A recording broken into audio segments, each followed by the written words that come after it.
Hello and welcome to Nerdarchy. For nerds, by nerds. I'm Nerdarchy Dave, and tonight I'm joined by all these fine nerds, and we're going to be playing some 5th edition Dungeons and Dragons in our homebrew setting of Ether Skies. The campaign is called The Sky Remembers, and you can find links to all of our awesome friends down in the link. We have Carlos, Jezi, Tate.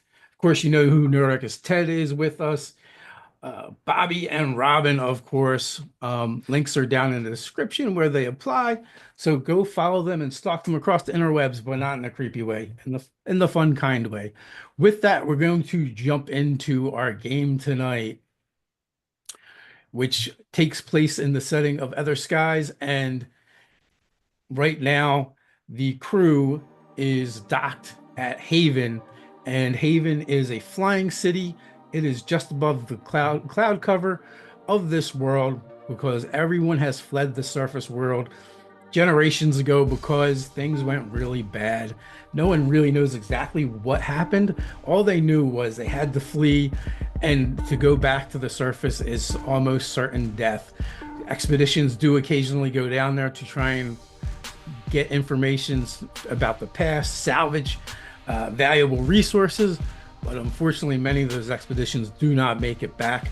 So in the sky, the people have stayed. With that, we're going to zoom into Haven. Haven's skyline flickers with a celebration, fireworks and ether flares bathing the city in golds and greens, but beneath the surface glitz civic pride. Deep in the guild's upper quarter, the air is still and cold. The lift's gears whirl and click in tight synchronization, followed by the sharp exhale of vented aether as its brass-trimmed doors unfold like clockwork petals. You step into the chamber of polished obsidian, etched brass, and whispering enchantments. This is not a public space. This is a room meant for decisions. At the far end, facing a floor-to-ceiling arcane display of the surrounding skyline, stands Lady Sarn Valora, severe and statuesque in dove-gray long coat. She wears her station like a blade, polished and poised. Her hair is drawn tight in a burnished coil, and a single ether monocle gleams at her temple, whirring with soft clicks as it adjusts. She's not young, she's not old, ageless in an unnerving way. Some guild professionals manage as if time has simply learned not to intrude. Her voice is crisp, practiced, the kind of tone that makes nobles straighten their posture and captains forget they're supposed to argue. We've had a change in priority. With the Jubilee now upon us, we need operatives who won't break under scrutiny, discreet, resourceful. She gestures with 2 fingers, and a third figure steps forward, their outline blurry, like heat above a vent. Their shape flickers between heights and silhouettes before settling into something androgynous, elegant, and shifting. A shapeshifter, face smooth as wax, eyes unreadable. When they speak, their voices many at once, but focused. Per your request, Lady Valora, dossiers compiled. Shall I begin the review? She nods once. Show me what I'm working with. The shapeshifter tilts their head. Flesh ripples, bones configure. They begin to change. What do they see, Carlos? They see the shape of Gem Dragonborn there. And they say, Raska, former sailor, but now captain of Wind's Echo. Not a bad person, but they say the crew he rides with is always damned. Always meet a grim fate. The rest of the crew is yet to be seen. What a sorry sons of sacks they are, as this form transforms into something else.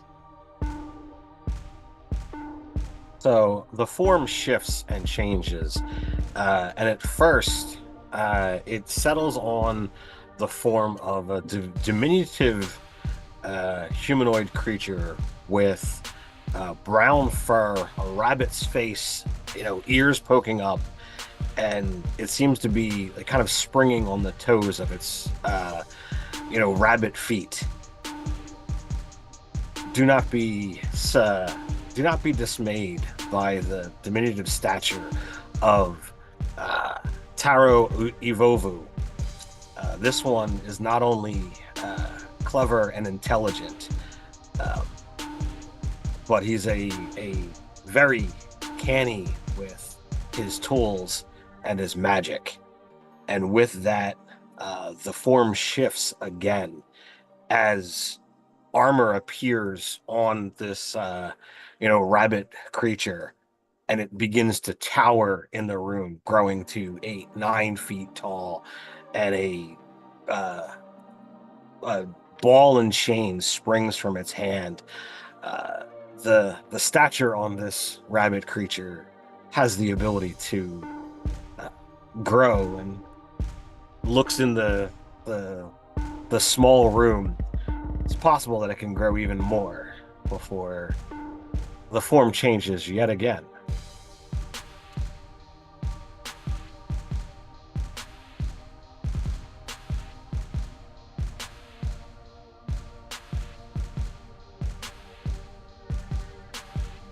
Who's next? Oh, that's me. I'll go. You're next. Okay. All right. So, parts of it harden almost chitinously at first, you think, and then no, that's wood. What you see is very clearly a mechanical construct of some sort, and the stance changes utterly. Straight back, complete etiquette. The demeanor is all at once professional, efficient, and just unbothered by the little niggling feelings that any human would get in their nerves to cause them to slouch or fidget. And one Dorian Wild, recently deceased and brought back in peculiar condition. I have not witnessed personally this one doing harm to any creatures, but I know he's capable of it. And then it starts to kind of morph back into the fluid once more. And you see a mahogany-skinned elf with long black hair and vivid, piercing green eyes, unnaturally green eyes, even by elven standards. But what really catches your attention is the black scleras within the eyes. And while normally you wouldn't focus on the eyes so much, that's really the main sort of feature that grabs your attention about this one as they speak. Rain Harrow, race, elf, age 34, young for an elf, a lowborn wood elf from Falcrest. His aethermantic aptitude was discovered during the city's routine screenings. Though initially resistant to his conscription to the academy, his willfulness was brought to bear, according to Collateral. He ascended the academic ranks unusually quickly. His quick mastery of alchemy, and especially sacred geometry, evidenced his inquisitive mind. Too inquisitive, according to Collateral. Allegedly, he began asking inconvenient political and academic questions, and despite reprimands and sanctions, he continued to thrive in his studies, out of spite, according to most recent observations. Oh, this is juicy. It says here he had a love affair with an up-and-coming divo from the opera house, and apparently the man died of unknown causes. Tragic. As for Rain, he reportedly worked out some forbidden ritual on his own, things previously relegated to theory. The academy disciplinary were dispatched after he fled the campus, lugging well, this part can't be right. It says he lugged a mannequin off campus. Unknown if it's related to the mechanical construct I just turned into or not. That's all there is here. Nothing about what he's doing with our group. He's new, the newest, just hired on. And the form starts shifting once again as it assumes a very drab form in comparison.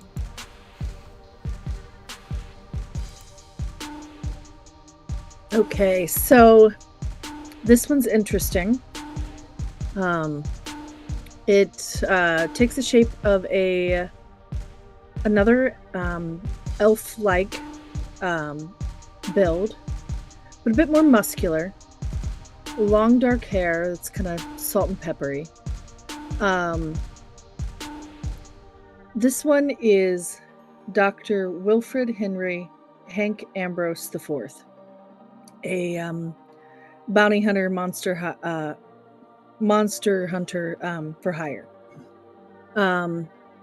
Apparently, there is a bit of blood magic here, and some things that may have removed them from a hunter's guild.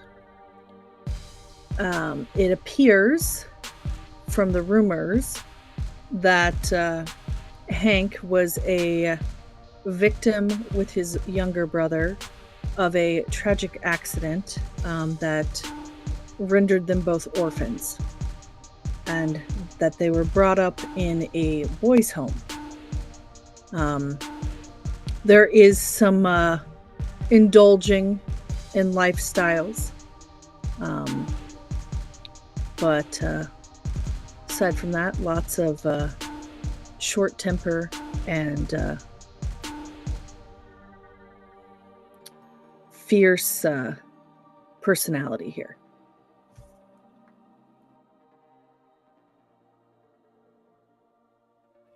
And it'll shift again.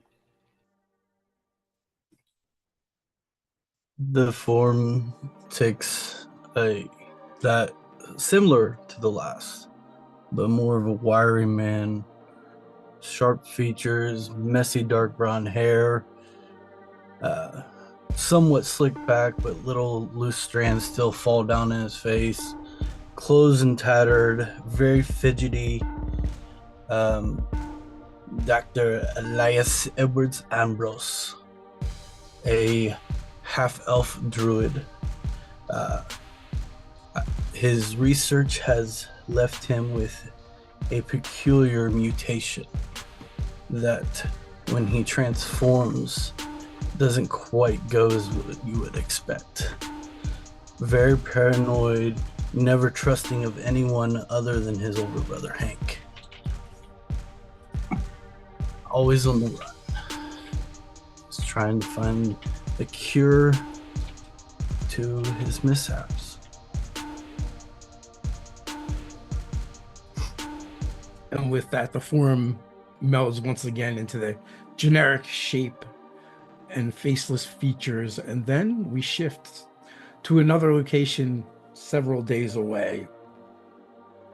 The crew has received an invitation to one of the skyboxes at an Etherball arena with a prospective job. The meeting is with one Lady Sarn Valora. And of course, whether you accept the job or not, you will be able to enjoy the luxury of the skybox and the excitement of the game.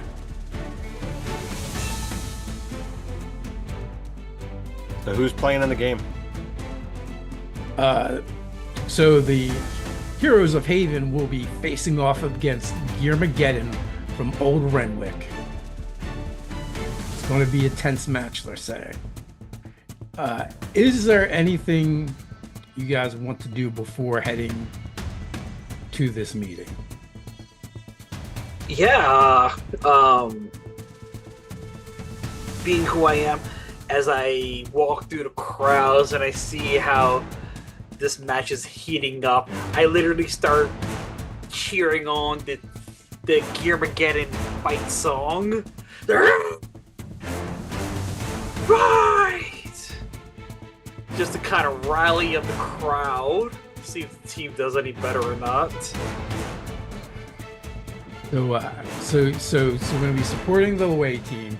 Is there anything else, any kind of preparation anyone else would make before going to this event? I mean, as long as I've got, my standard gear, I wouldn't feel the need to have anything prepared. I pop off one of my chassis pieces and replace it with a color that is like cheering for the team we're cheering for. Ghost Sports. They have drinks at the game? Yeah. I do this very deadpan faced and I'm not excited looking about it at all, but the spirit is there. There will be drinks. Perfect. Yes. If anything, All right, so like if you're gonna partake, I'll partake with you and yeah, give you a hearty, cheers. So having traveled with Razga, for quite some time, you know that Taro is quite quite a talker when the subject comes around to Aether Ball. He's just a little bit of a stats junkie.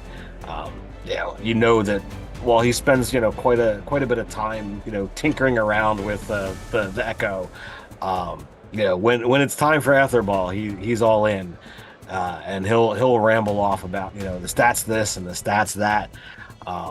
Literally, as you're rambling off of the stats, you get look. There's no matter how good, well built the ball is. The fact of the matter is, it's the behind the ball who puts in that force in to make it happen. You could be going off the perfect geometry and how the slightest imperfections in the balls might make the turn of the match turn. The tables have turned and shit like that. I'm just gonna say, brother, look, it doesn't fucking matter. It's about the player behind the match. Oh no, I mean he talked like more about the actual players and the different things, and you've probably heard him go on and on about his favorite player Tinjak. And while she's not playing today, and he just trails off as he always does, onto this tirade of the Granglehold beasts and why they're the best. So, as Haven is very diverse, so are the species of the heroes of Haven. They're quite mixed compared to a lot of the teams because Haven, at least on an official level of the government policy, is trying to shed itself of the xenophobic nature of the cities in other skies. That being said, Gearmageddon is composed completely of clockwork raw individuals, and that is aka Warforged in this world. Also, you guys have a private invitation, so you guys actually are able to enter a private entrance, so you actually bypass a lot of the normal security protocols for the arena, because a arena full of drunken fans armed with weapons tends to be bad for keeping the peace, especially if there's Eagles fans out there in the stadium. With that, you guys are led into a private skybox. So there above the Haven hums with anticipation, the sky crisscrossed with ether trails from carrier kites and drifting banners. Tonight is the marquee match, Heroes of Haven versus Gearmageddon. And the stadium is alive with thunderous cheers and flickering light. You find yourselves in a private luxury box high above the field. Its walls are paneled in humming ether glass, faintly glowing with protective sigils. The crowd's roar is muffled to a dignified murmur here, like the world is watching through velvet. The scent of spiced nuts and ozone mingles with polished brass and cooling enchantments. On the field, players surge in spiraling motions through sigil-marked space, a sphere of pulsing energy darting between them. Etherball burns red hot with speed as it passes through a heavy node. A door slides open with a hiss of ether pressure. Lady Sarin Valora steps inside. She's tall and sharp, dressed in dove gray, with not a thread out of place. Her right eye is concealed by a slender arcane monocle, a twist of etheric glass tinkling faintly in its housing. Despite her composure, beads of sweat glisten beneath her perfect coif. She glances to the field and raises a crystal flute filled with pale, fizzing liquid. "To fools," she says with dry amusement, "the kind who trust calm skies." Then she turns her full attention to you, and the real briefing begins. So as she lifts her glass, if if there was beverages and whatnot that were there, like I would definitely join her in the toast. Yeah, so you guys actually have some time before she gets there. The skybox is very large and comfortable. There's plenty of seating. You have a great view of the field, and then in addition to that, there's food being served. There's a bar there. There's just a couple servants going around offering beverages and food and whatever you could think of. They probably have it here. If not, they can make it for you. The drinks are free, right? Of course, compliments of the lady. I'm gonna take them in bubbles. Please, Hank, take it easy. So, have we seen this woman before, or is this a first meeting? How enmeshed are you in the other guilds of Haven?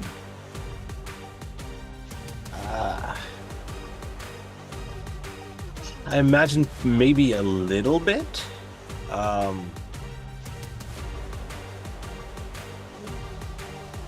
I've done a lot of studying in history, being a artificer and faction agent.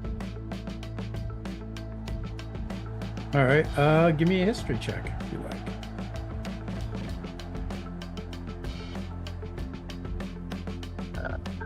Number on the die is not fabulous, but that still makes it be a 17. Okay, well, with a 17, you have definitely she's familiar to you. You don't know her per se, but you know of her. She's a high-ranking member in the other guilds, very respected, and she's known for getting things done and getting what she wants, as well as being fair and even-handed. But she can also be ruthless in her negotiations, is your understanding. Has she had previous interactions with our crew before, or this is the first one? No, this is the first time she's reached out to the Wind's Echo. Okay, well, I feel like, obviously correct me if I'm ever wrong, I've heard of her as well, more or less to the same knowledge that Taro has heard of her. Is that accurate to say, or It really depends on how much work you've done for the other guilds in the past, but you've not worked for her specifically. Possibly some underlings. Is it okay if I roll to see my knowledge on that? And it's fine if it's less than Tara. I just ask. Oh shit! I'm not messing around, you dog. That fucking funny. So in that 20, you have worked for some of her underlings in the past. They've always dealt with you fairly. Whatever they've promised you, you've gotten. Not an ounce more, but nothing less. And their information and intel has always been accurate. While I'm very happy to have that information, I'm mad I wrote a nat 20 on that because I could use that nat 20 in a more useful scenario down the line. But I would say to her, my lady, and give the proper, gestures. Yeah, I will say that with a nat 20, you've also heard rumors that she might be even better connected than just the other guilds. Oh, and not someone to be crossed. Well, that's information I would disseminate it to the crew beforehand then. Okay. So everyone knows that as well. And I would, politely give in my station to hers, bow down, my lady. We're honored you've called us here for your assignment, and we hope to only accommodate as best as our wings will take us. Well, I'm appreciative of you and your crew for attending this meeting, and we'll see where it goes from here. But please be seated. And she kind of gestures to a conference table that's in the middle of the room. It's kind of behind where all the seating is to watch the event. But if you are interested in watching the event in addition to partaking in the meeting, you can place yourself at the conference table in a way where you can see what's going on the field. Taro absolutely would kind of take that position and probably like do a little bit of a hustle to make sure that he gets that kind of seat. Roll initiative, I kid. I'll say I'm fighting for it too, buddy, but you know what? If you get there first, I'm fine with it.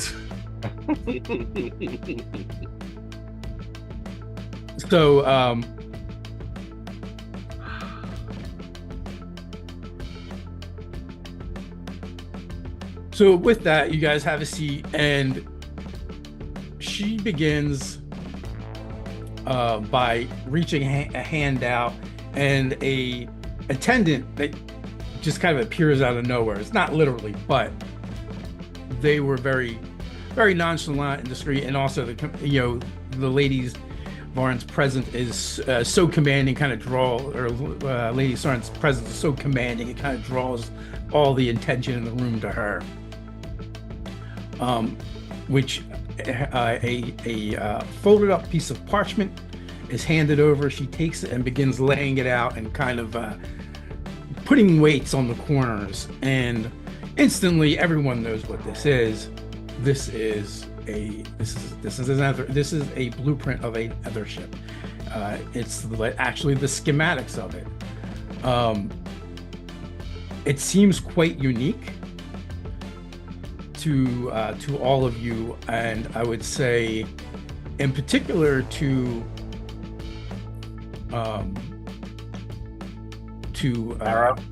Raz and Taro, the design of the ship really stands out. More so to Taro, because as you're looking at it, one of the things you notice right away is, one, by looking at the blueprints, the schematics, you can kind of get a feel for the dimensions of the ship. And one of the things that stands out right away as being off is the number of Aether struts on this ship for this size. There are 4. This ship is probably only slightly bigger than your own, but it has 4 Aether struts, Aether rings on it. And then the undercarriage of the ship looks to have some kind of skirting, and you can see like markings on it, and it gives the indication that they're made of chain. And I believe, Taro, you're the only one that would probably know what this is right away, but you've never seen it scaled to this size. It's too small. The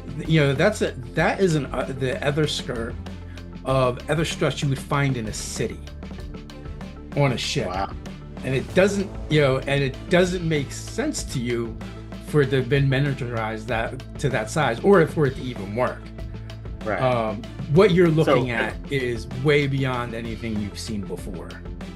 And so you can as she see rolls on the schematics, I'll get to you in a second, the words Storm Chaser.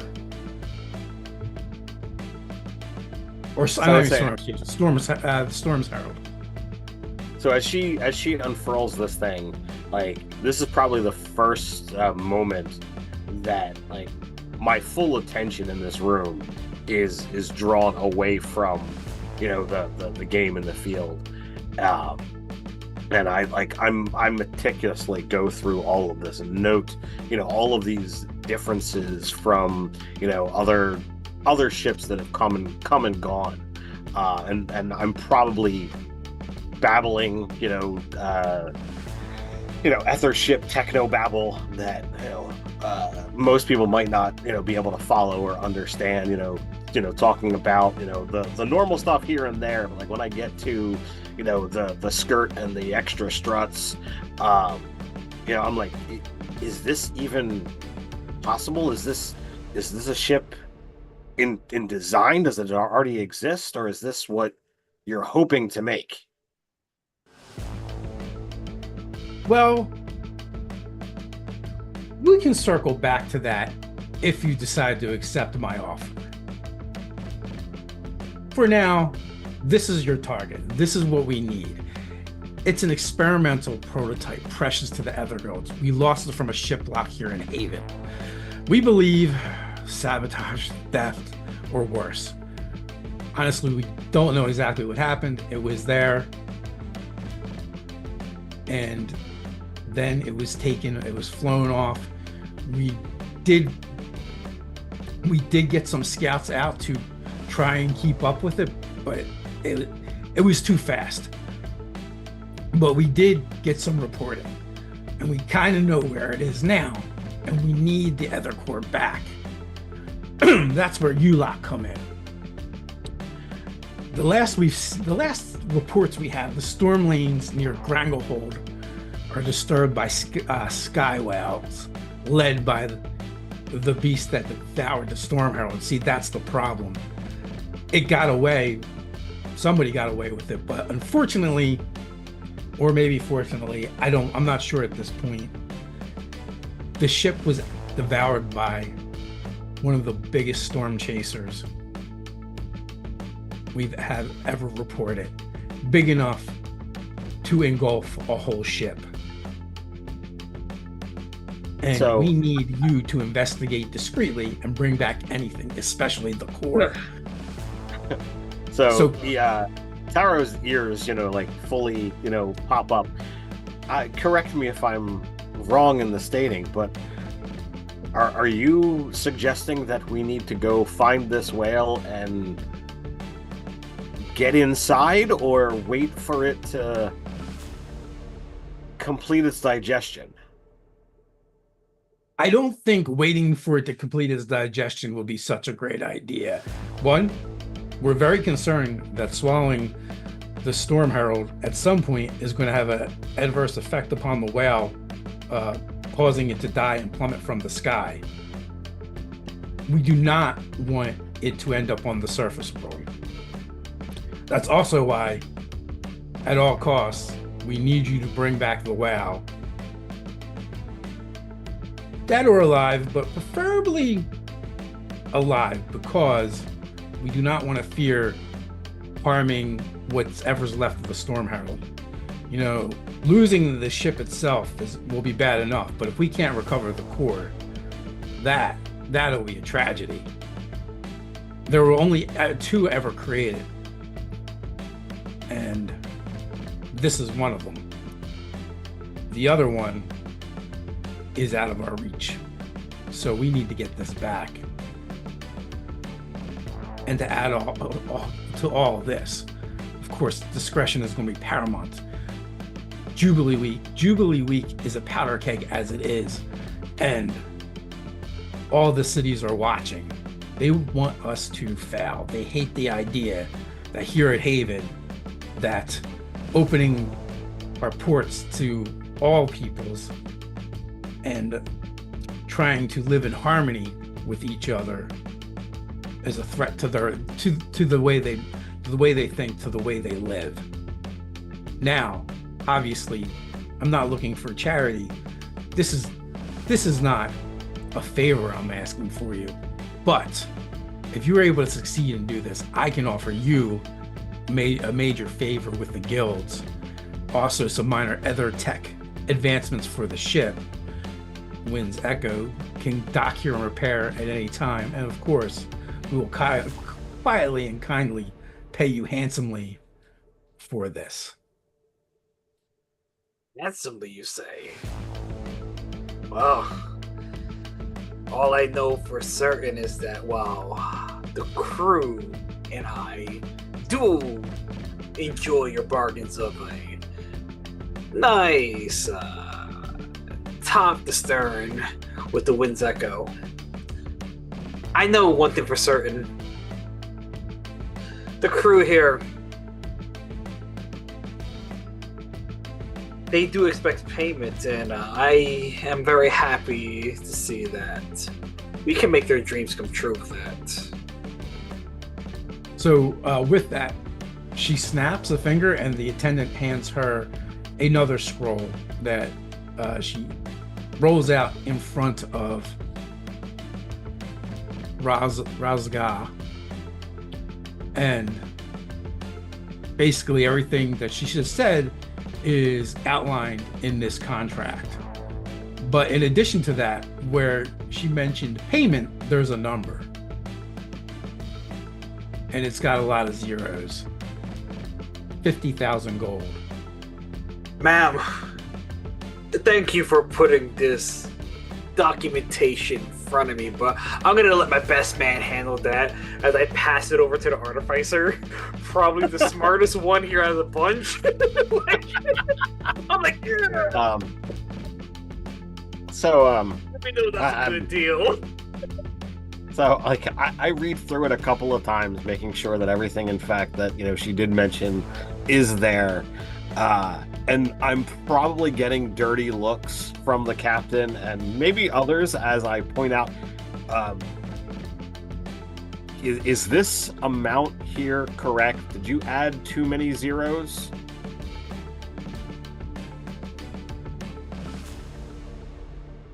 We are very motivated to get this Aether core back by whatever means is necessary. Because I wanted to verify. You know, usually when you talk about this much coin, that means there is a like amount of danger, and I kind of look back to Razga. This pretty much implies that it's going to be seriously dangerous, life-threatening, and all of that. And if we're successful, we're probably set for life. Razga, I mean, fuck, Taro, that's me. Taro, look. If the paper says what it says, and if I know how the crew, as I look yonder, because I assume this is not a private discussion, this is a round table discussion with everyone Yes. else. As I look over to Rain, Dorian,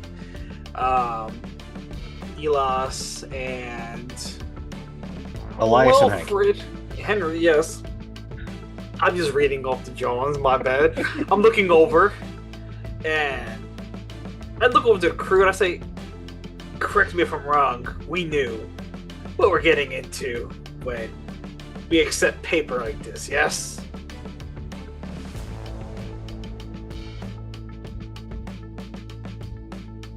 I'll turn over to the lady. Indubitably. Well, as I turn over to the lady, as they said, indubitably, as I say it wrong, mispronounce it. I'm a barbarian! As Taro, something catches your eye, and you know, basically because of the way you're facing, you're facing the game, and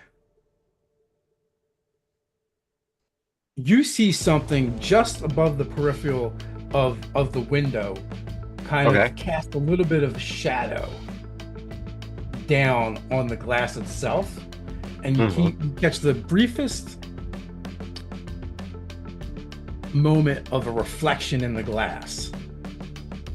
You can't really make out the figure, but it's almost like someone was trying to peer in from above the skybox. Oh, so like up above, like kind of looking down. Yes. So some of the people in this room are new to the ship, but I know, you know, I've worked for Razga for a little while. Who else has been here for a bit, or are the other four all new? Everyone is fairly new except for you. I believe possibly the doctors have kind of like freelanced in and out. Okay. All right. Well, then if I have a slightly, I I guess, more of an interaction. Knowing what I know about Elias's character or abilities, I would say, Elias, intruder, and I'd point towards the shadow, and then I would try to move in between where that person is and the paperwork, just to try and block whatever whatever viewpoint, so that they don't see access to the ship's schematics. Okay, so when you point, you point up there, and the lady Sarn curses. Damn it! I thought we swept the maintenance tunnels. And the same figure in a low voice, that kind of sounds like many voices mingled together. Of course, lady, we did. We had our people on it. They cleared everything. Who do we have on hand right now to go check the tunnels? Do you want us to do it? I think that would be a good idea. That could possibly be an excellent first test for your crew. Am I familiar with what tunnels she's talking about? How familiar? Well, you're very familiar with Etherball. How much time do you spend in stadiums? Whenever I can. I mean, it's a big pastime for Taro. All right, so yeah, I think you'd have a passing familiarity with the architecture and the structures. They have maintenance tunnels all over the place to work on things, get access to places, without disrupting the day-to-day and the games themselves. Would I feel that my full suit of armor fit in that space, or are the tunnels too small?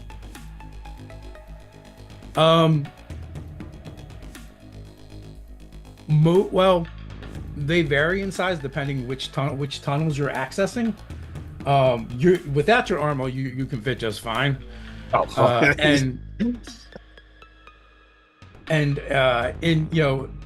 You'd have to leave the skybox to gain access to the maintenance tunnels. Sure.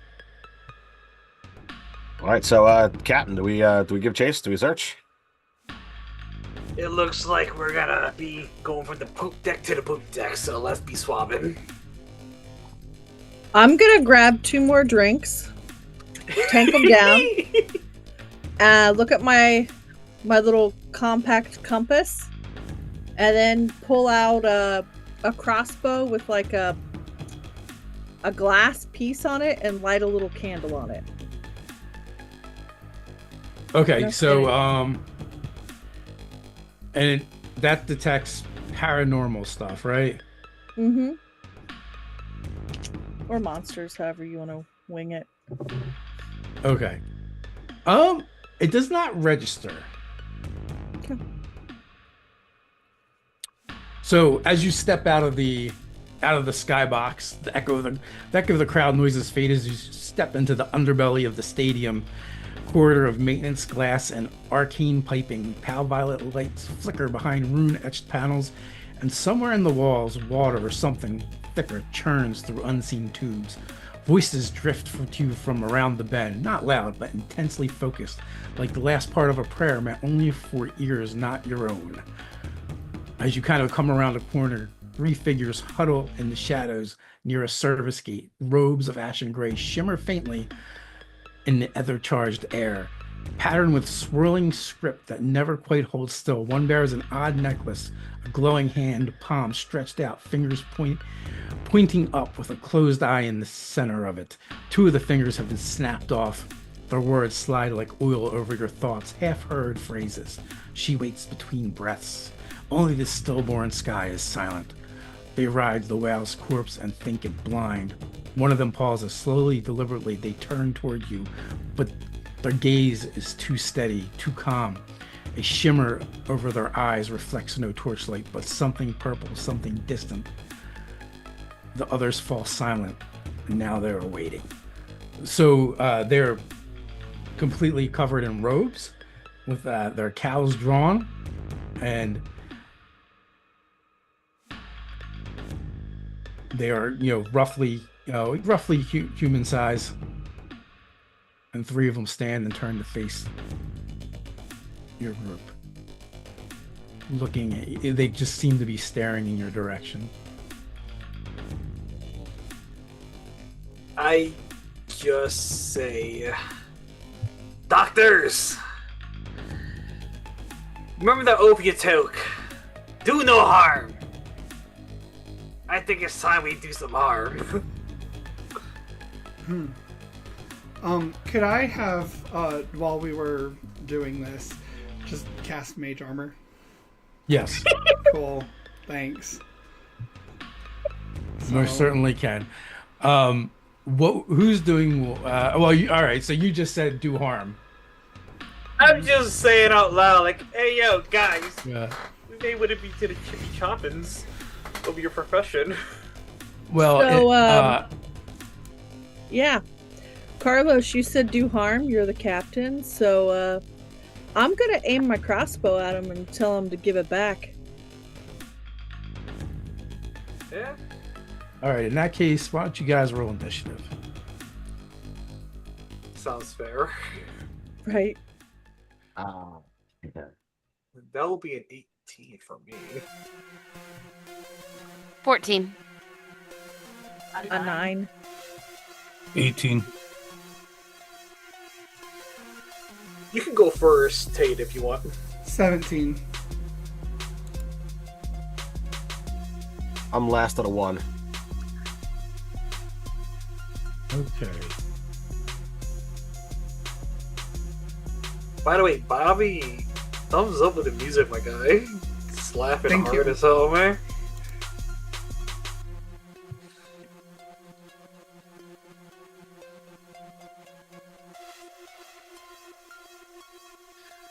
All right. So crossbow pointed in their direction. You say give it back. Tilts his head quizzically, as if doesn't know what you mean by give it back. And since you're pointing the crossbow at him, he extends a hand out, and it's very similar to what you yourself use pretty often. It almost looks like a whip lashing out at you, but as it gets closer, this whip is a little bit thicker, rubbery looking, and also seems to have like suction cups on it, almost like an octopus or a squid. Oh, that's gross. Okay. My armor class is a 16. Well, it lashes past you, you easily dodge. And then from the other side, he does the same motion, shooting another one, hitting a 19 for 7 points of slashing damage and 14 points of psychic damage as it resonates through your mind and your psyche, and then begins to wrap around you, and you are grappled.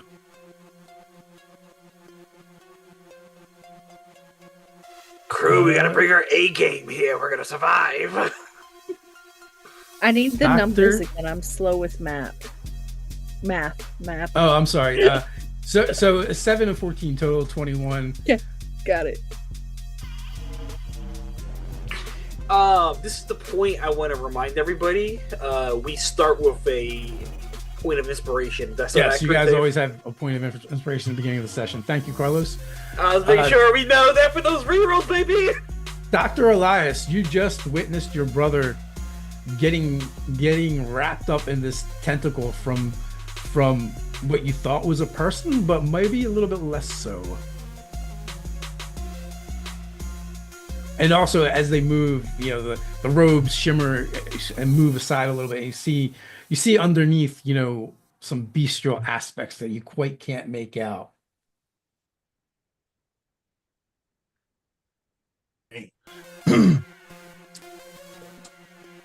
I'm going to use my clockwork scalpels on the tentacle to try to free Hank. Okay.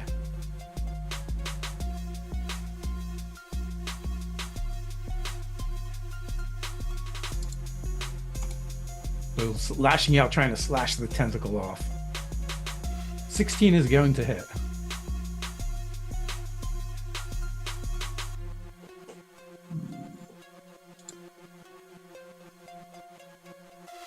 Nine damage.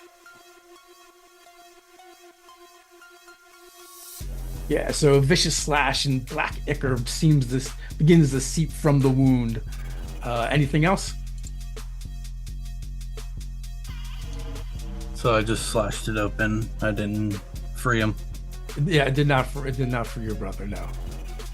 Okay. So you have a bonus action and move if there's something else you'd like to do.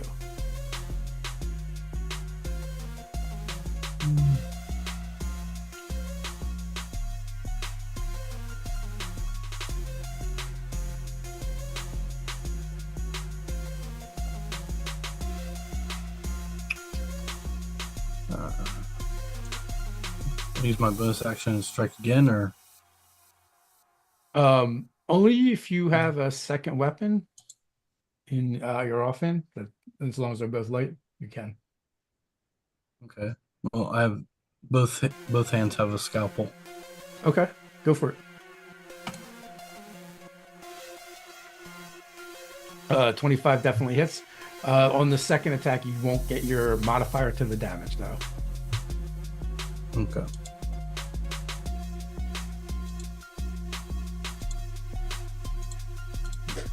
Nice.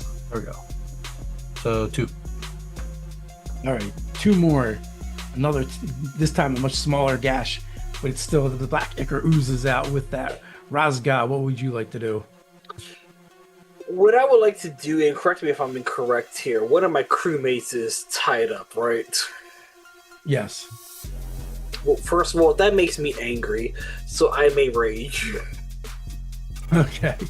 You know, that doesn't make me that too happy.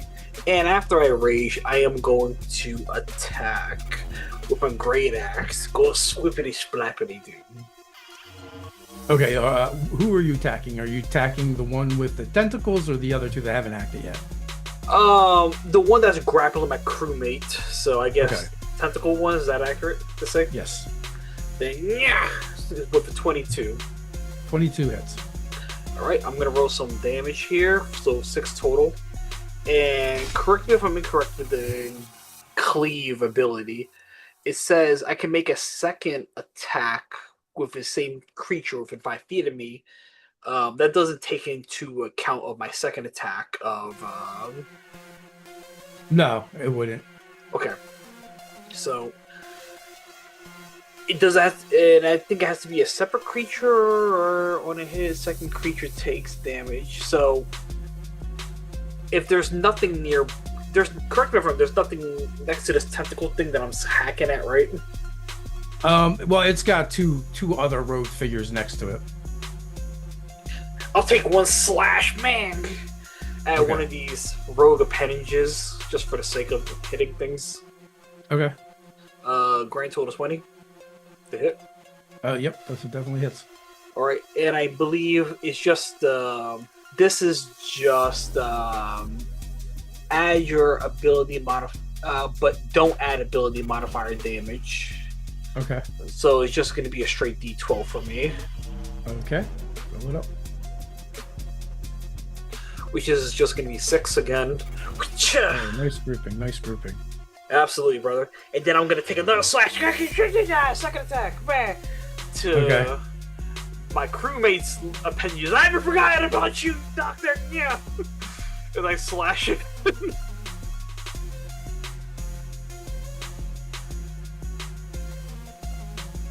Very unsuccessfully, might I add.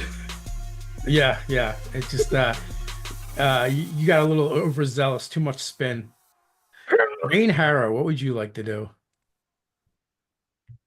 So, how exactly is Hank grappled right now?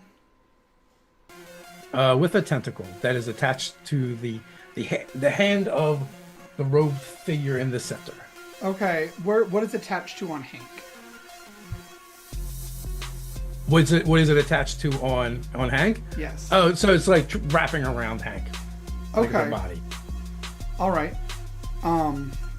So Rain removes his glove, and you see he has black nails, and he says, "Pardon the space," and he will draw a sigil with this wet black ink that's on his nails on your neck, and you have Longstrider. So your speed increases by 10. I forgot to mention one thing in regards to my rage. Uh-huh. So while I'm raging, the first creature I hit has disadvantage attack rolls that isn't against me. Okay. So if they're gonna like swibbity babbly doey things to anyone else that's not me, it has to be rolled with disadvantage. Duly noted. Coolio. And then Rain will just make eye contact with Dorian and say, "Be careful if you choose to engage." And that's my Well, turn. Dorian, what do you do? You caught me taking a bite out of a cookie, Dave. All right. So I straighten up. I pop the panel off of my forearm, like just as my object interaction, and I have. Can I flavor my dagger to be like a Sure. modified violin bow, right? So like it's got the blade on the outside and a point at the very end, but it's like a short bow that I use to play the strings, and I've got my arm held out in front of me. But before I do that, I point the bow at the tentacle that has our friend held, Uh-huh. and sort of lob a mote of electricity at it, which is just me reflavoring Starry Wisp. So I can Okay. trip. Does 23 hit? Oh, yes, it does. And that is 7 radiant. And then I'm going to start playing on those strings and use my bonus action to give advantage to Rain. Or not advantage, the inspiration die. because Inspiration. It's been ages since I've been a bard. Bear with me. Okay. No worries. Hank. What is Hank doing? Am I still entangled? You are. Okay. I have my crossbow out. Is it possible to try to shoot him in the face? It is. He's about 10 feet away. He's not in Perfect. close quarters with you. Perfect. I will say some obscenities and something very anti-octopus. And yeah. I thought we were past this as a society, but whatever. God, not Hank. Okay. All right, let me click this thing. I think I did it right. Did I do it right? Okay. 17 hit? 17 does hit. Okay. That was a delayed reaction, but yes, it did show up. 17. Okay. And then 7 points of damage. Okay. All right. Anything with your bonus action? Can I try to get out of the grapple with the long strider?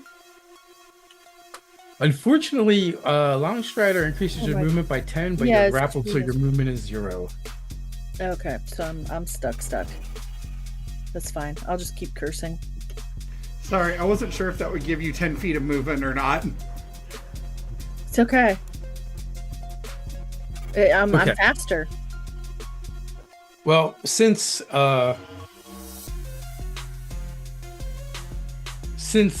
the barbarian is there and raging in their face, one of the robed figures begins gesturing and points to Razga and lets out an obscene word. Give me a wisdom saving throw. DC 12. For Rosgar, right? Razgar, yep. Alright, baby, it's a straight roll.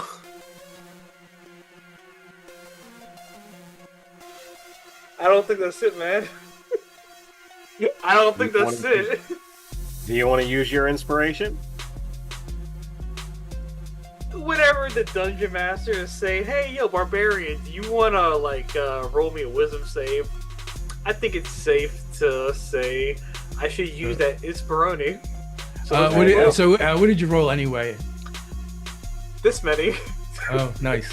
Not a lot. I've never known a DC for a spell to be 2. Let's It just got say I worse. fail. Okay, It so technically got better, but I still failed. you freeze in place as your mind is wrought with horrors. You are paralyzed. Already. Ooh. And so the second cultist steps up.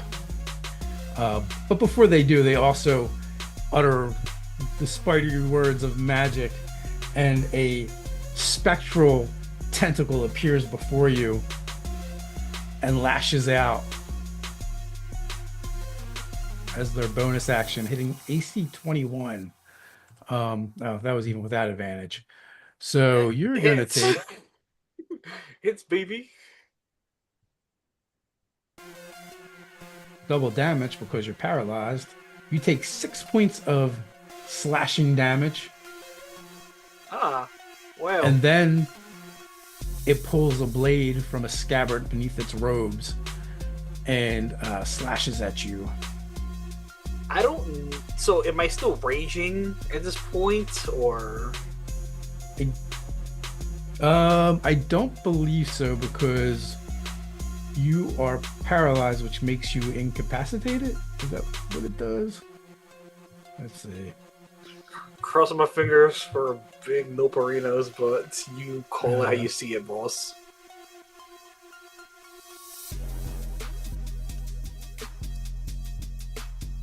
Oh, well, it helps if I open up the actual right spell.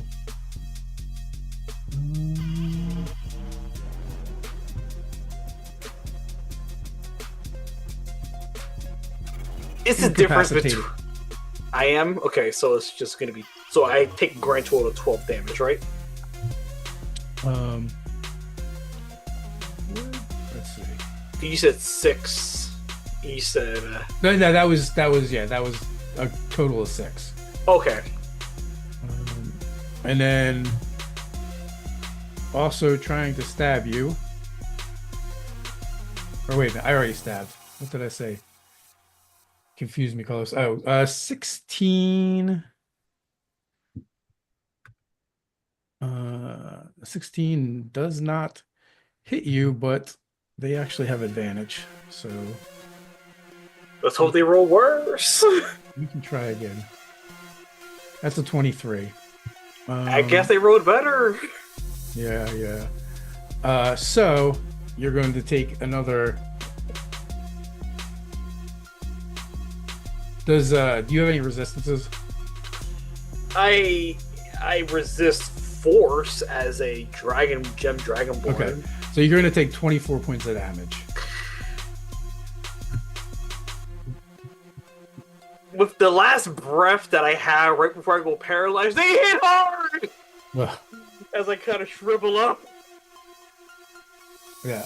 So you guys are kind of intersection here. So there's a bit more room. It's opened up a bit, and Taro, you're up. All right, so that means there's plenty of height in that room as well. Yes.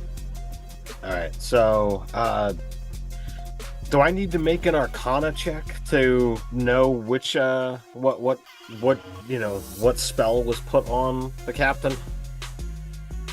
Yes, to know the spell, but you know who cast it.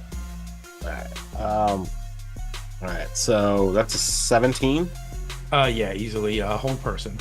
Yeah, all right, so that's what I thought. All right, so I will suit up and let the the chain on my flail begins spinning, and I will make 2 attacks at spellcaster boy. It's 15 and 17 plus They're both 8. gonna hit. You needed AC 15.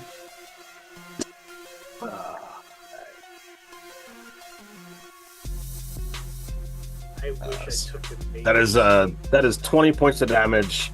If you need them split for saving throws, it's 11 and 9. I believe that's the same DC though. So Yeah. which that one was already injured. They are now bloodied, and now they have to make con saves. So, yep, first one fails the con save. So you will not be paralyzed anymore. You got anything else for Taro?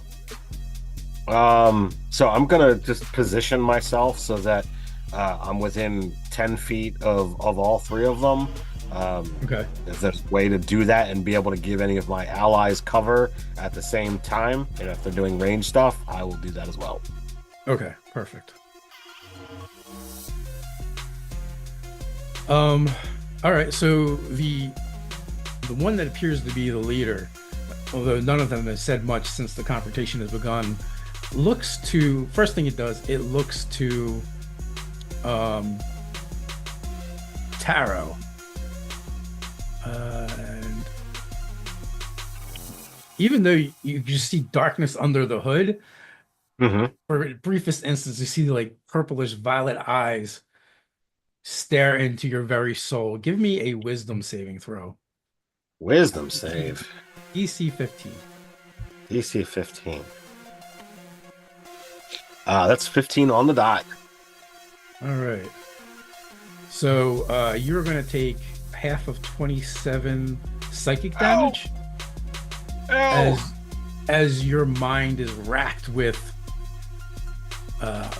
visions of horror, horrific things that squelch and squirm and slurp, writhing tentacles and worms. I imagine it's if I'm visioning horror, I'm probably going through my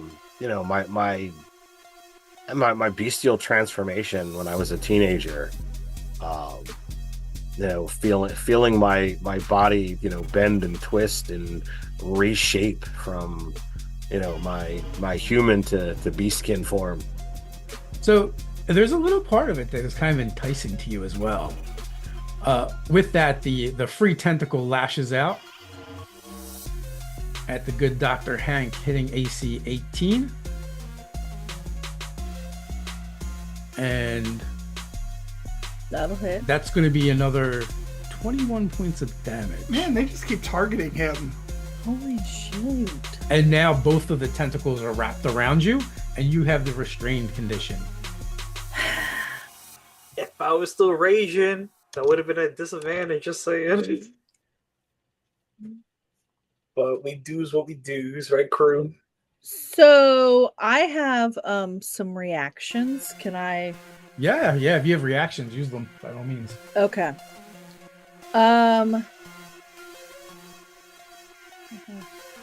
Okay.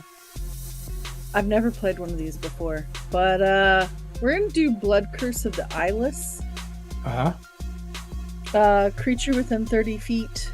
When they make an attack, I can use a reaction to subtract a 1d6.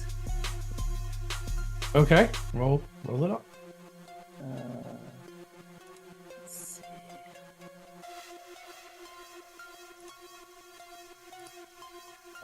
Okay, so 3.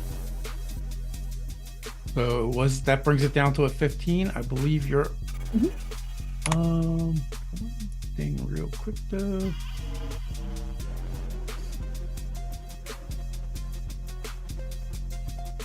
Yep. So the second one actually misses. It was coming right for you.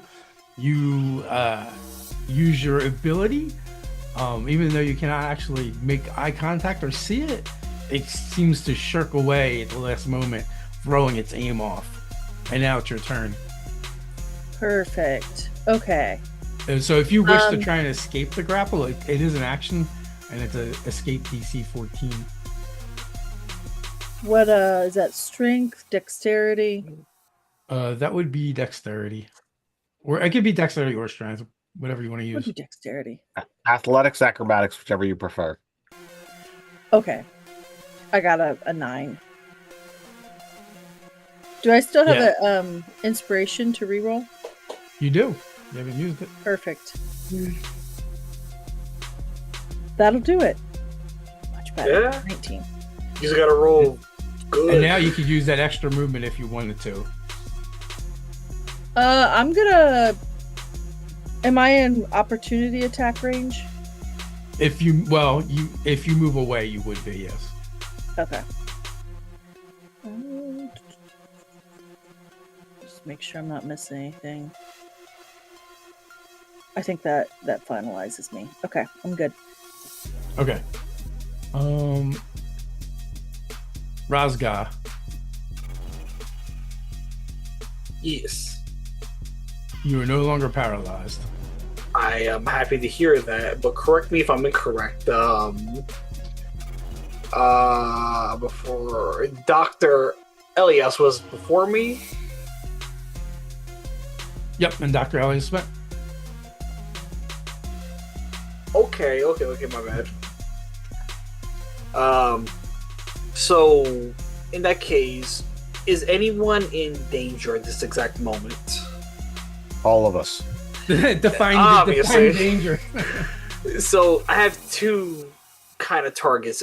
One, anyone that's being harassed by these creatures, which I assume. So Taro, yourself, oh, you know what? I did mess up. You're right.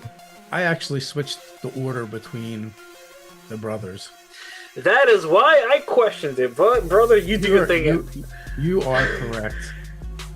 Let them players have them turns.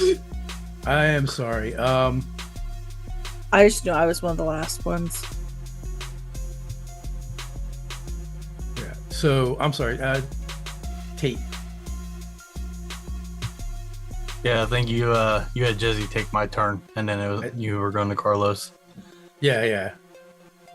I called It's it up, fine. brother. All you doctors look alike. Right. We're brothers. What do you expect?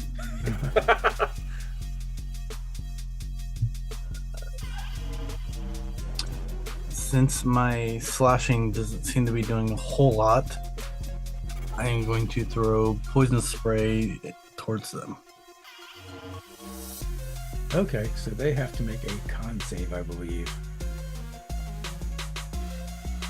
So, Oh, yeah, that's not good. that's a 20.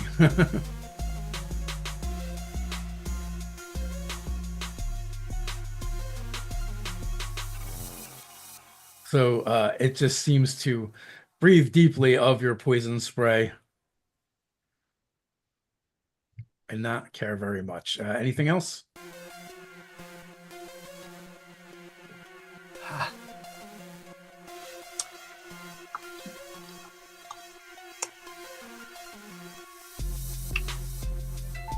No, I guess that was a nice attempt.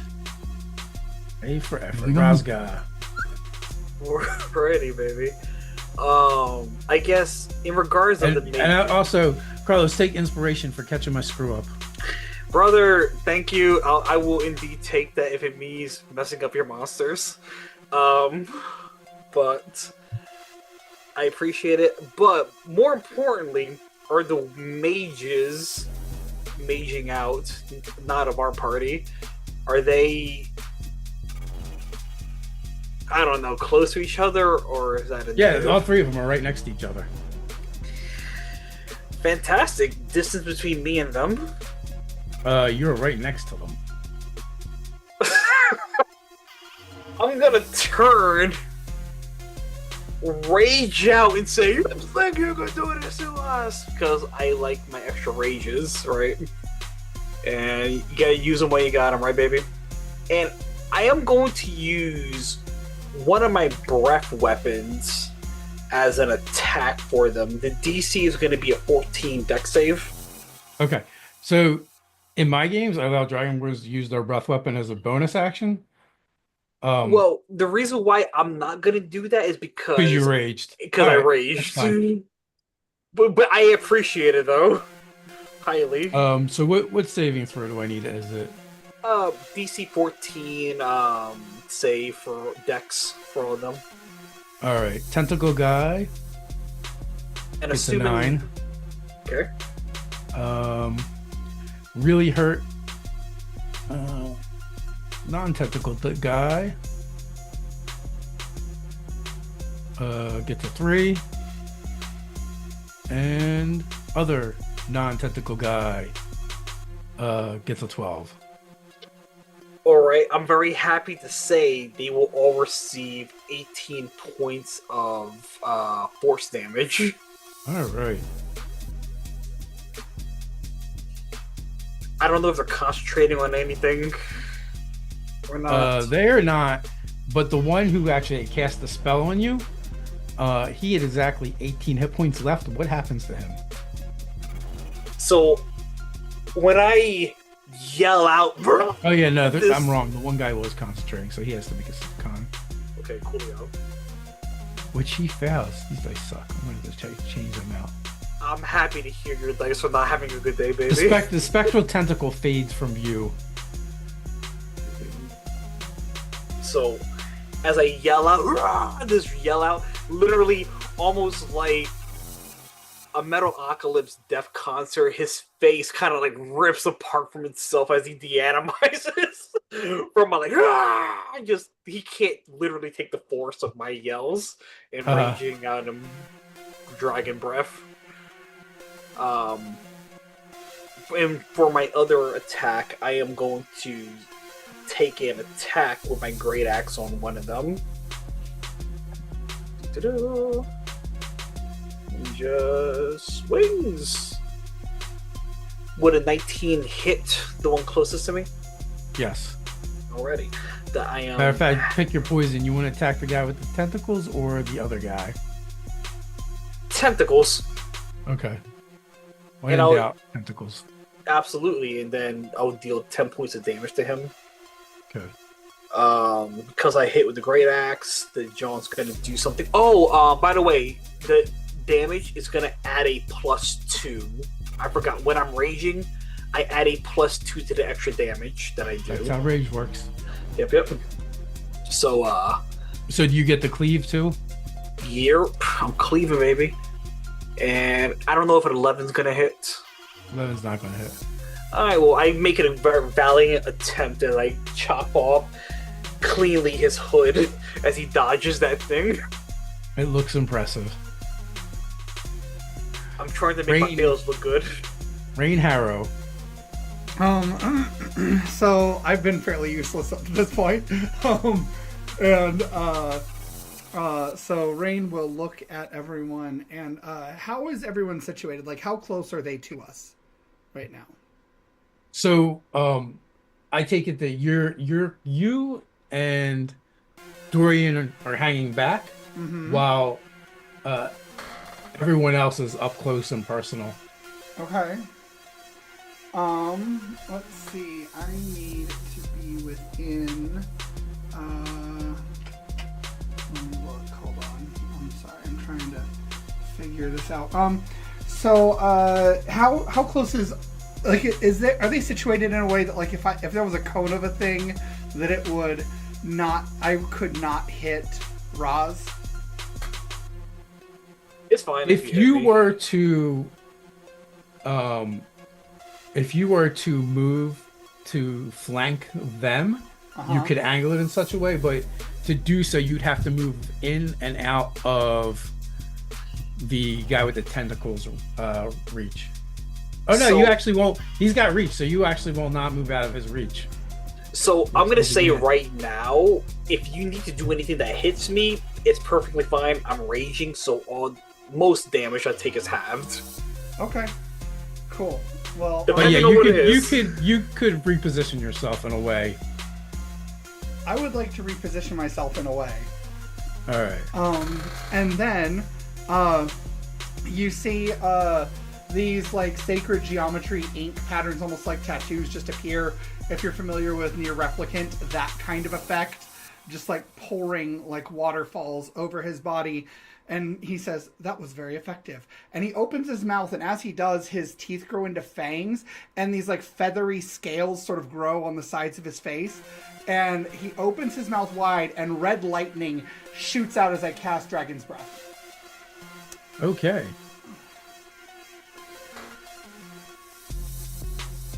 So That sounds like dex saving throws? Dex save, yep.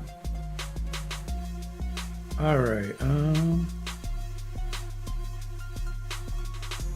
Well, that's a 3 on the non-tentacle cultist, and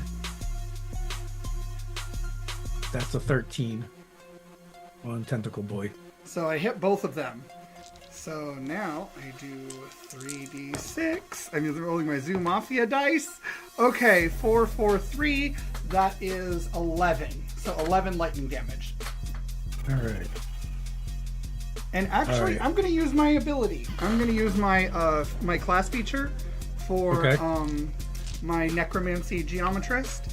So I take 2 more damage, and they take another 4. Both of them take 4, because I add my intelligence modifier as I take 2 damage. And you see kind of like this like black ichor streaking from the sides of his eyes a little bit.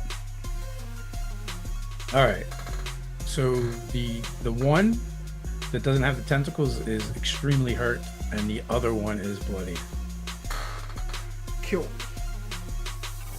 Dorian Wild.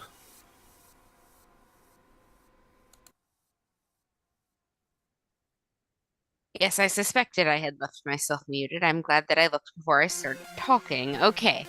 What have we got left here? You have the guy with the tentacles and the guy without the tentacles. One of them is dead. And both of them are very injured. The one without the tentacles. Okay, so one of the guys without the tentacles is dead. It is not one of the guys that you have just described to me that is dead. I understand what's going on now. Okay. So I am going to... I actually do more damage and have a higher likelihood to hit if I can trip again, so I will point my bow in the direction of the non-tentacled fellow and Starry Wisp an additional time. Dirty 20. Dirty 20 is going to do it. For 2 radiant. Take that. All right. Hank, we kind of did your turn, so you are free now. I'm free? You're well, based on your turn. Like, I imagine you want to still do everything you kind of did. Yeah, that's fine. Okay. You're dead, you don't get to go. And the other guy is going to... Just a quick reminder, Dave. The last dude I hit, he rolls with disadvantage if he does not attack anyone other than me. Okay. Just remember, because I'm raging, and the spiritual guard is like, bro, cut that shit out. Yes. In that case, he will absolutely try and attack you. It's fine. It's what I signed up for. We have a healer, right? Misses at an 8. You actually have a bunch of people that can heal, I believe. Well, I'm happy to hear that, because an 8 misses. Whether they took healing or not, that's another matter entirely. But they have the potential. Taro. All right. So the dude who's, extremely hurt, I'm gonna take a swing at him. That is going to be a dirty 20. Okay. I assume that hits. Yes. Okay. It's 13 damage. How do you want to do it? Basically, the flail goes swinging around. I catch him in the side of the head, breaking his neck. But it doesn't deter the momentum as I swing again at his last remaining ally for a 18 to hit. And that's gonna do nice 14 damage. Okay. He is not. He looks a little woozy on his feet. Although, oddly enough, they've made very little sounds other than some small grunts when you hit them. Captain, do we want to take one alive? Of course, we need some interrogation. Information is key.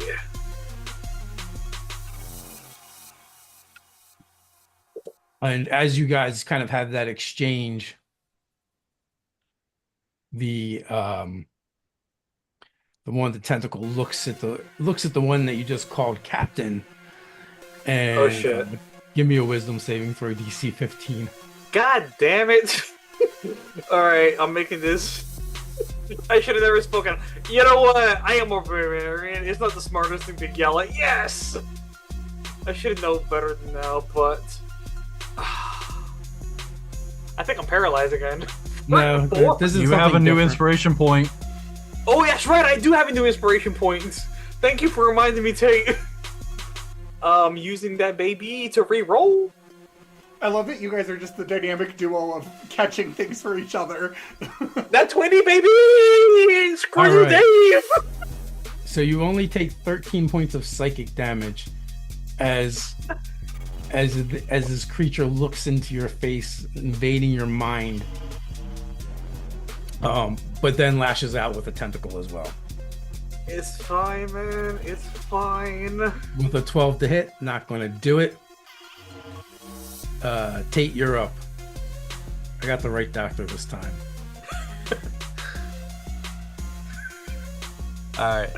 And we still have 2 up. 1 up. Just 1 up. Yeah, just the one with the tentacles. And also, you guys would notice that when the bodies hit the ground, the robes just kind of like sink to the ground as if they're empty. Oh. Still, try non-lethal. Hurt them, but non-lethally. Hopefully they don't, like, Ben Kenobi on us, you know, Blanc. But...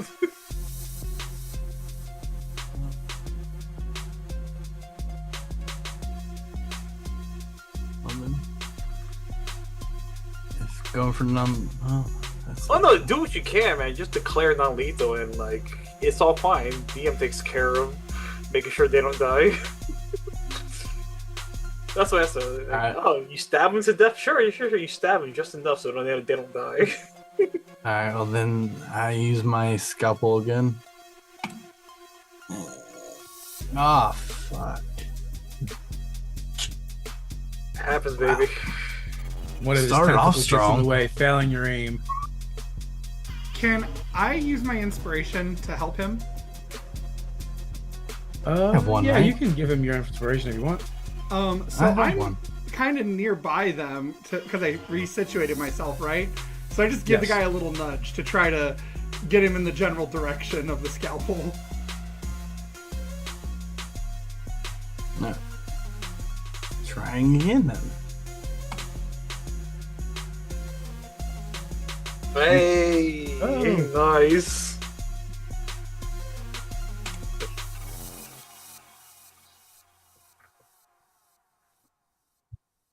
Nine damage. All right, are you gonna try and use your bonus action to attack again? Yeah. Okay. Good grouping. 22. I'm happy to see it happen.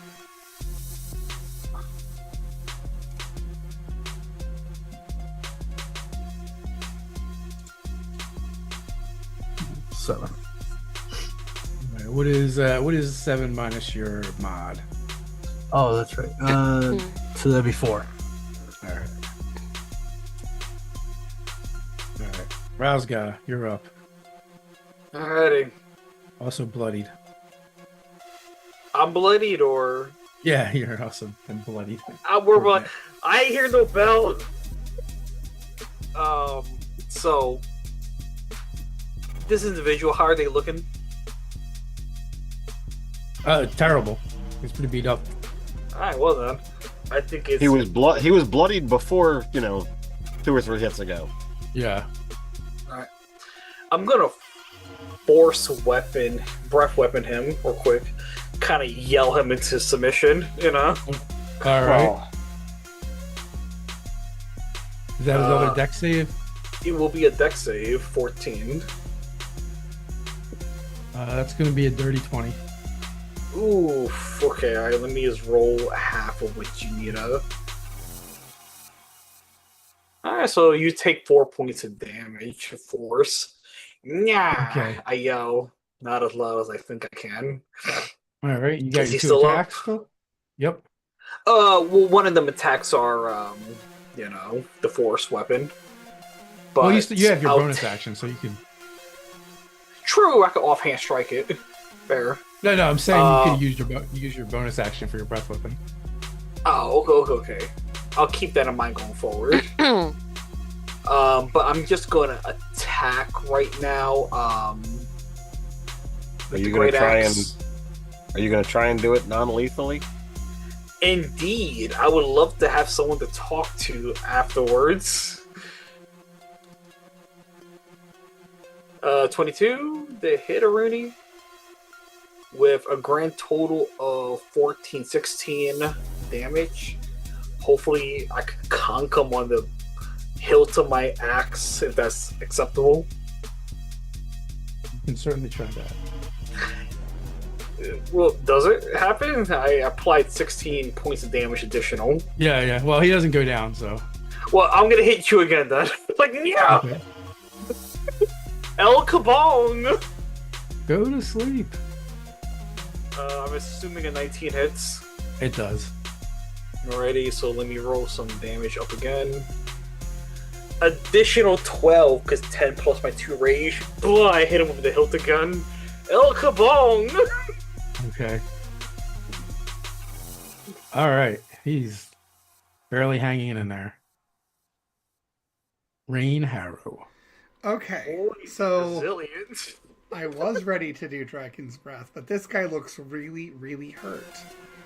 So Resilient, instead, can I...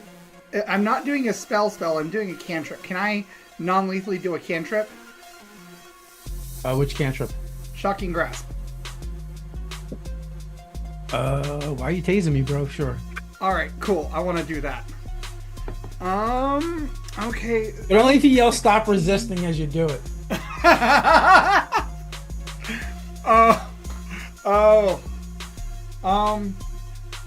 So that's 16 base plus 7 for 23. Yeah, it hits. Okay. So I do 2 d8s. Where's my d8s at? I don't use my d8s very much. Here we go. My nice airplane dice. Oh, that's an 8. I love the Nerdarchy end. And a 7. Holy crap! I'm really glad I did non-lethal. I'm so happy that's you did too. 15 lightning damage. All right. So he just reaches out and electricity is like arcing from his fingers and he just like tases him, hopefully. Just tase, not dead. All right. So it goes unconscious. Hey! Or drops to. I immediately back away. Immediately, so that I am not in the reach of this thing. I don't want to be in this thing. I scuttle back to where Dorian is. Let the combat types deal with it. Well, Well, I'm close, so I'll get right in his face and check to see if he's, breathing or what have you. I mean, breathing, Dave? Let's see.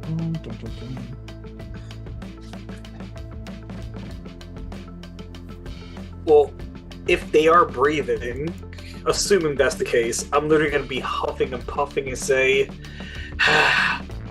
Wilfred, Henry, get your monocles and your ball gag ready. So We don't want him speaking too much. These spellcaster types. he's unconscious, but barely alive.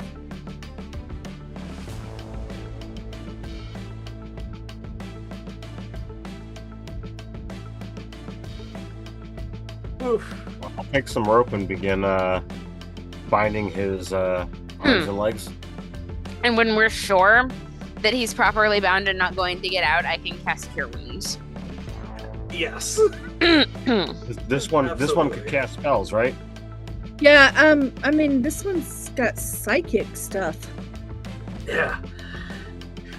Didn't he do weird Does things with anybody his know what eyes? they are? He did do weird things with his mind. Can Yeah. I make a makeshift blindfold? By the way, Jezi, do you hear what I yelled out to Yeah. Henry or no? No, my cat knocked over a candle. For comedy's sake, I yelled out, "Get the manifolds in the ball gag." This one Oh, speaks I do in the have things. manifolds. I know we're I've talking got about holy it. water too. I'm sorry. I got holy water too. Yes. We must make sure this one doesn't speak, thus they cast a hex on us. Well, we want him to be able to speak. We just need him to not cast spells. So this, So all I right, guess I tell you, you're taking down the hood and blindfolding him before you wake him up. Is Yes. Yep. that-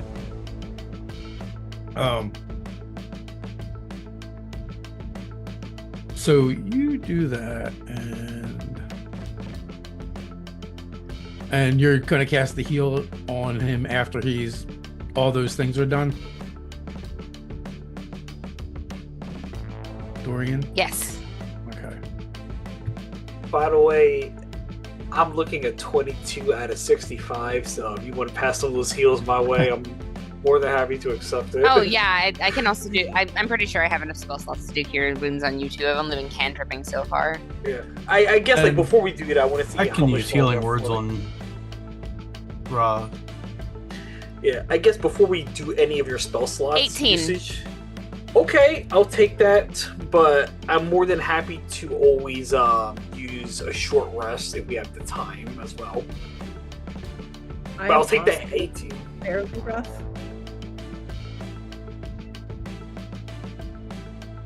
But no complaints. I use while my you guys hit are- the face a lot. Healing up those guys, I would like to poke around at the cloaks and things on the ground Okay. and maybe take some ink samples. All right. So he's bound and blindfolded. You're poking around on the ground. The robes are there. The figure with the tentacles has a pen. He's got an amulet that he's wearing. It is a hand, a glowing hand, palm stretched up like that, and you can see there's an eye that's closed on the palm of it. Two of the fingers look like they've been snapped off. It doesn't look like it was supposed to be part of it. It doesn't look like it's supposed to be that way. It just seems damaged. In one of the piles of robes, you find a coin with the phrase etched on it. She waits between breaths. And then you also find a partial map of the arena's understructure, and it has something. It has something circled right in the center of the skybox that you guys were just in. Can I ritually cast detect magic? I just wanna- You can, but that'll take is that 10 minutes? Yeah, it takes 10 minutes, 10 but that's minutes. okay. I just want to make sure I can identify whatever it is that is needed. Okay, and the robes that are on the ground as well as the ones he's wearing, they're supple, but they also have a kind of like a hardness to them. And as you're kind of examining, they're just robes, but there are no cuts on them. Okay. I'm gonna mutter that I love when I'm being right. Nice. Oh, And that Also- I'm always right. In the piles of robes, you find a handful of salt and dark glitter.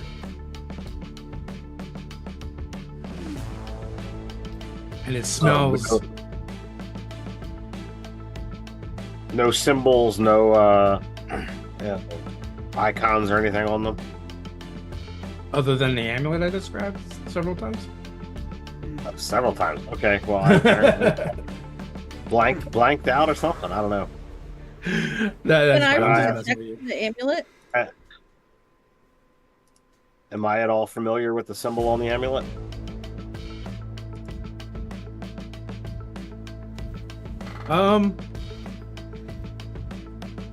Give me a religion check. Oh, religion.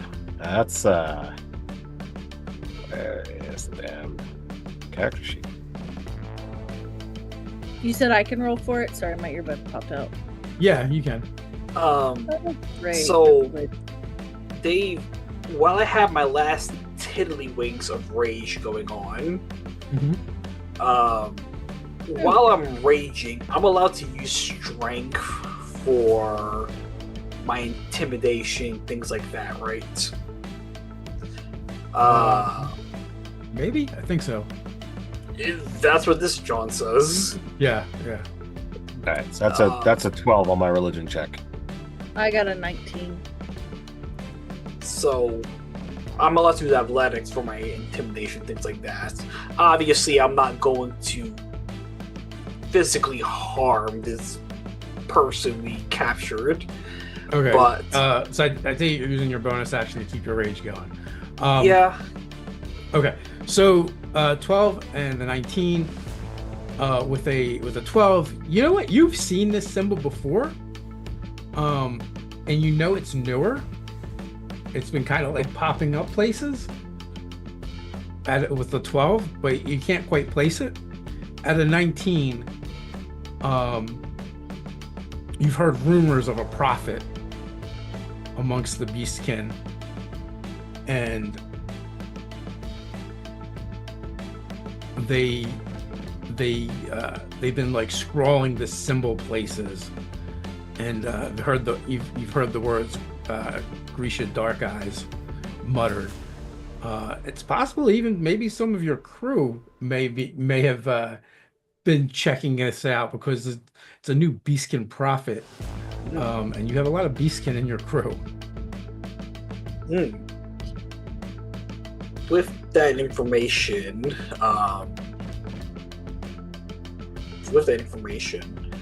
can I inquire to this individual? We know about Grishka. Tell us what you know. If you have All right, so he's got like purple malted rubbery looking skin, and previously you had seen kind of like that purplish violet light kind of glowing from his eyes. Now it's kind of like glowing underneath the blindfold a little bit. And when you say that, he kind of hisses at you through sharpened teeth, and it doesn't look like they were meant to be that way, but like they filed them or something. It's Grisha, and you should be following her. Literally, as he tries to correct me, I again, using my intimidation, not physically harming this individual at all, I kind of stomp almost right in between their legs where they may be sitting, get their attention. I'm just gonna roll for intimidation. It's gonna be a grand total of 18 because I'm using 18? athletics first. Yeah, I'm using athletics for it, thanks to my ability. And I'm just gonna say, regardless of their name, they left you abandoned in here. Tell us what we need to know about them. So Let's hope. you feel like they should be afraid and intimidated by you. I feel like they should be afraid of intimidating, yeah, especially with an 18, but I definitely feel that, dog. But also, you know, as they begin to speak, you're instantly getting this vibe of fanaticism Oof. that is going to take more than an intimidation check to overcome. I look over to the smarter ones. We got one of those. And I leave it to the smarter folk to deal with. I made peace with my life when I came here. You cannot scare me. I exist for a greater cause. And what causes that?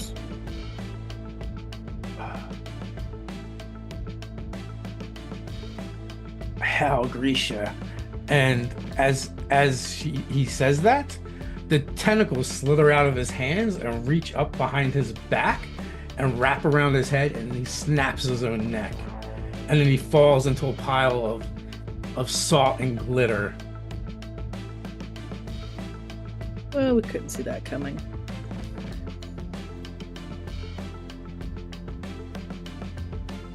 These people are very dangerous. So he lapses into glitter? Yes, the other two too. When you search the body, the robes, it's just piles of salt and dark glitter.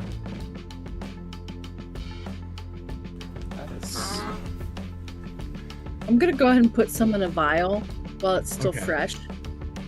and Well, so as you separate do them. that, you catch the faint whiff, a trace of ether residue and a well-scented ichor.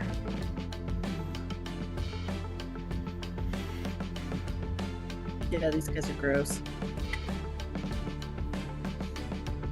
These people believe they're right.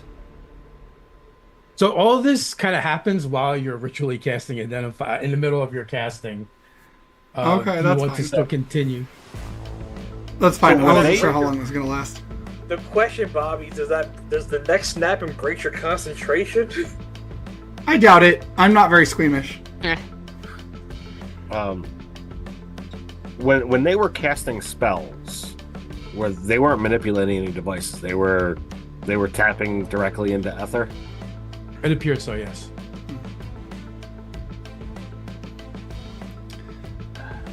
It's a dangerous situation that they're playing with. You know, not only are they, giving us Beastkin a bad name, but they're tapping into things that they really shouldn't be. Let me know when I can see magic, by the way. I just want to make sure that I know, if there's any magic we need to identify. All right. So you were casting detect magic? Yeah, or detect Identify? magic first, and then Okay. I'll identify if I need to. Anything that is magic. All right. So the robes faintly glow of magic, and the vials of the ether residue do as well. I'll mention that to Hank. Those are magic, and that. I'll hand them to you, and then pull out a cigarette and light it, or like a cigar or whatever. Okay, I'll identify. So I'll do the robe, or yeah, I'll do the robes first. collecting more. Okay. So the robes, they're considered light armor and given AC 13. Okay, Ooh. I will mention that and say these might also be good to keep, just because if we need to infiltrate anything, this might be beneficial. If Are they gonna anyone, fit humans? Hmm? Are they gonna fit humans, or are they just good to wipe our asses with? Yeah. Sorry. They will fit humans. They're human shaped. Not my particular style. does anyone want to hold these? No, thank you. I'll put them in my bag of holding. and then I'll identify the black glitter stuff that smells like whales. Yeah, so what you're picking up is basically whatever was done to them to make their bodies turn to glitter and salt when they die is the magic that you detected. Okay. So I'll hand the vial back to Hank, make meaningful eye contact, and say, I think you're familiar with this. Blood magic.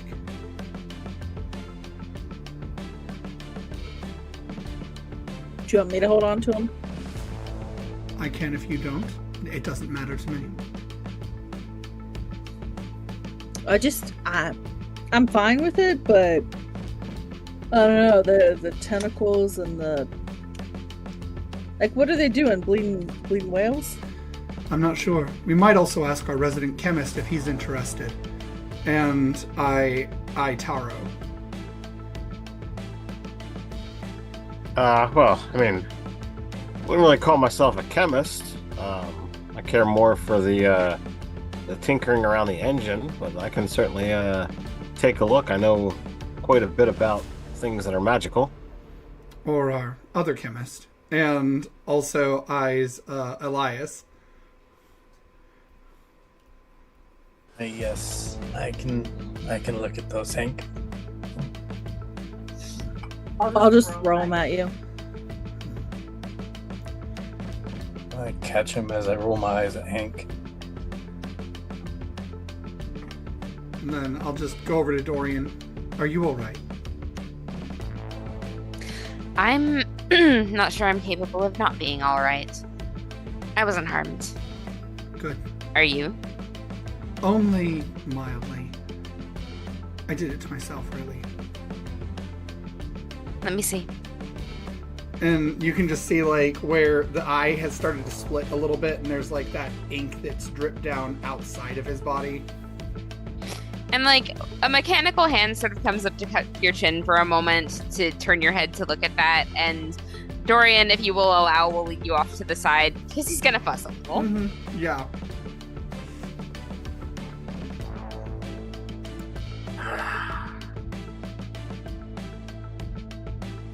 Not a puzzle, I see.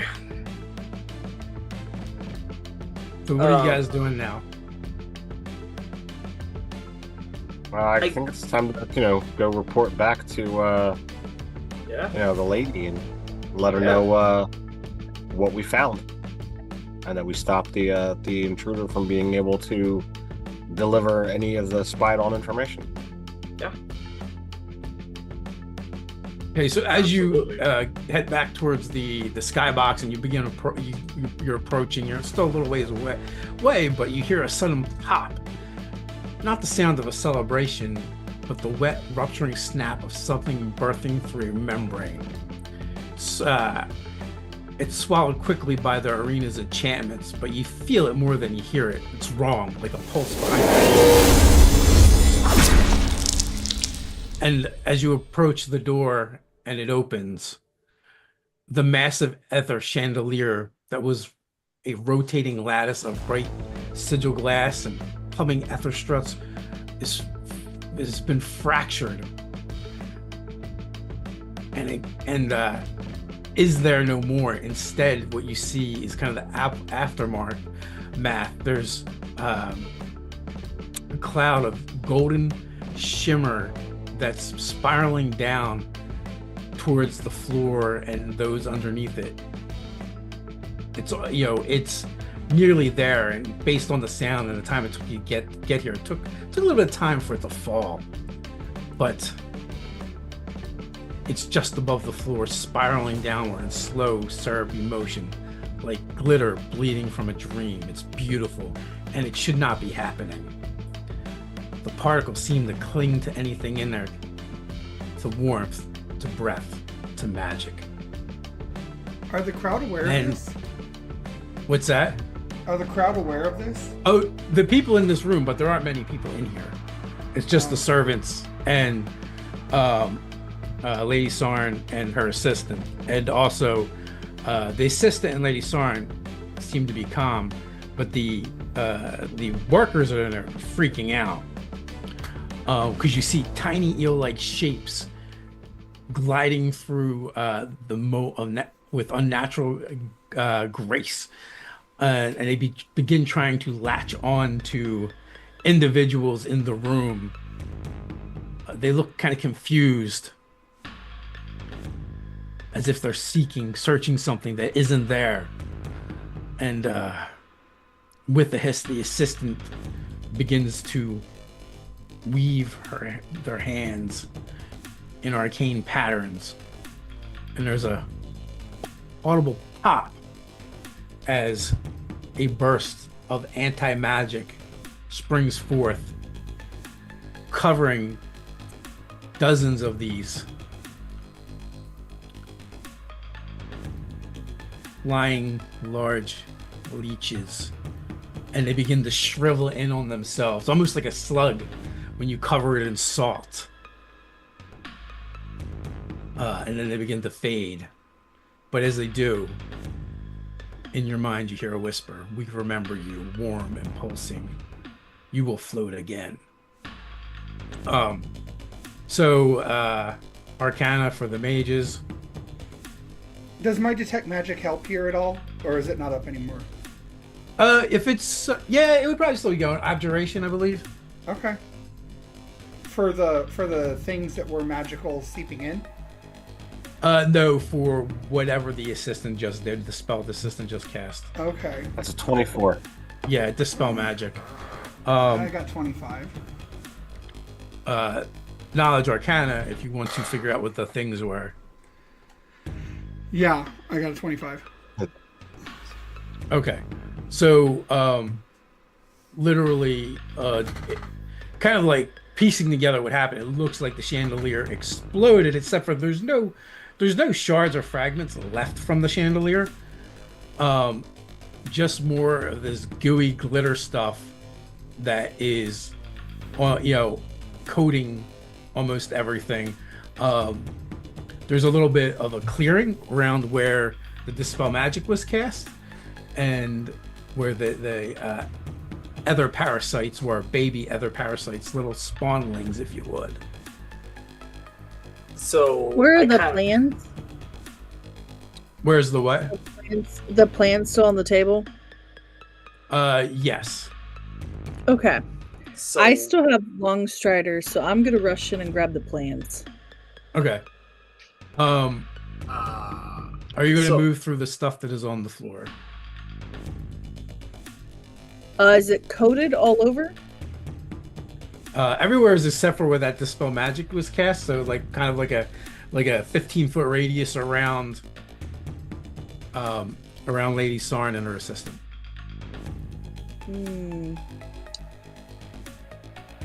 You know what? I can try to grab it with my whip.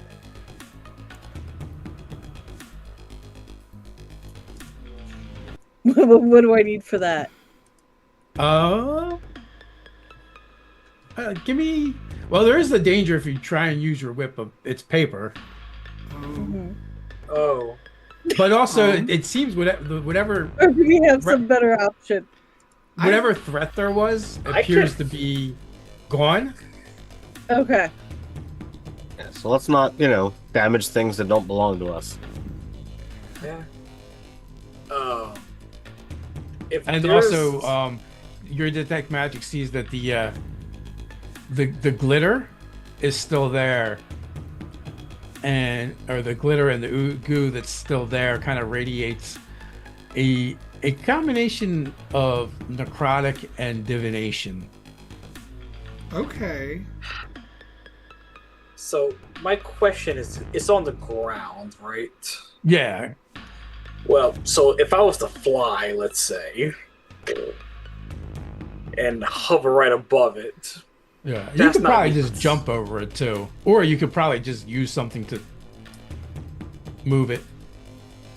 Yeah, because what I know for certain is I have the ability to fly. So You can fly? Yes. I'm a captain, brother. Gem Dragon, baby! So, Okay.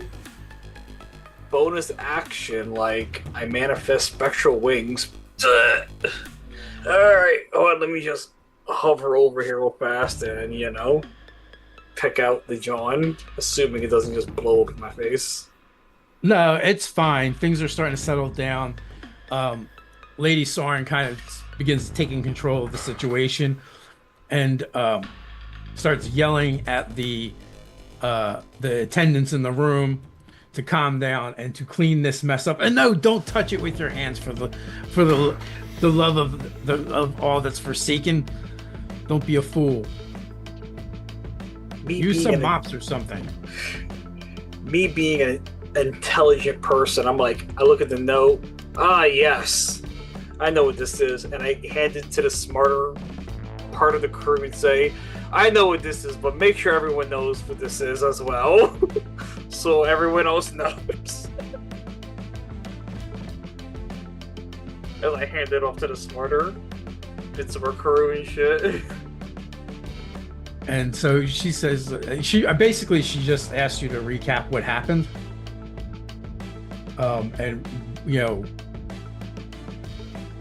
when you do, she surmises that kind of, whatever they were doing seems like they were, use some kind of ritual to sabotage this room. I'm not really sure what the purpose was, but it's been quite the annoyance.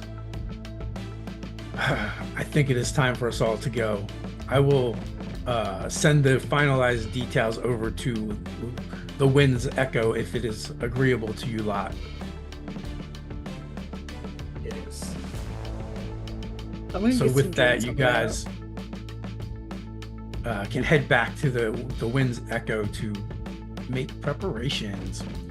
So when you step out of the arena into the city lit like a festival, glowing pennants shimmer with warded sigils and brass inlaid streets pulse softly with light from below. Music curls through the air, drifting from rooftops and courtyard stages, jubilant, almost desperate.